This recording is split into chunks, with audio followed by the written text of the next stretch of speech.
પ્રકારની ઘટના બની છે? વડાલી તાલુકાના નાદરી ગામે સોલંકી રામાભાઈ માણકાભાઈના તબેલાની અંદર એક ગૌ માતાનું મુખ રાત્રે કોઈ કાપી અને અજાણ્યા ઈસમો લઈ ગયા છે. તે વિશે ગામ લોકોમાં બહુ રોષ છે.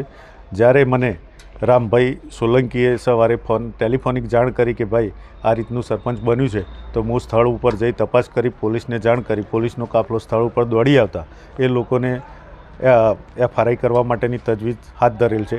અને જે બાબતે ગામ લોકોમાં રોષ છે કે આવી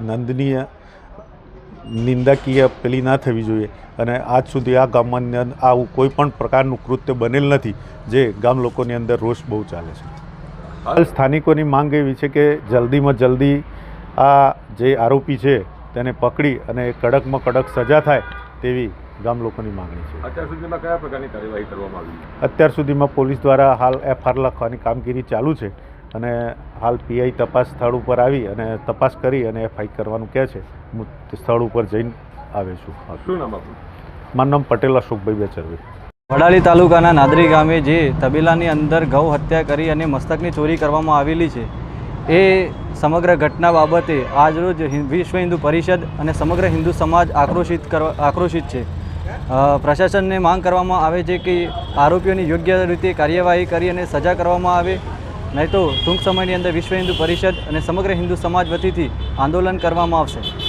બનાવ બન્યો છે, તેને પગલે લઈને કયા પ્રકારની ફરિયાદ દાખલ કરવામાં આવી છે અને પોલીસ દ્વારા કઈ કામગીરી? વડાલીના નાદરી ગામમાં આજે સવારે એક ગાયનું તબેલામાંથી માથું કાપીને લઈ જવાનો એક બનાવ બનેલ છે.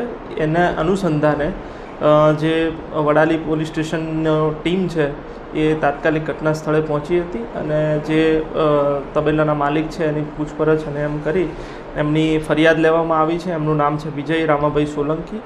એમના તબેલામાં ગાયો હતી, તેમાં જે જાળીવાળો વિસ્તાર છે એ કાપીને અંદર એન્ટ્રી કરીને એ જે ગાય છે એનું માથું કાપીને ખાલી લઈ ગયેલ છે અને બાકીનું શરીર ત્યાં ને ત્યાં જ રાખેલ છે.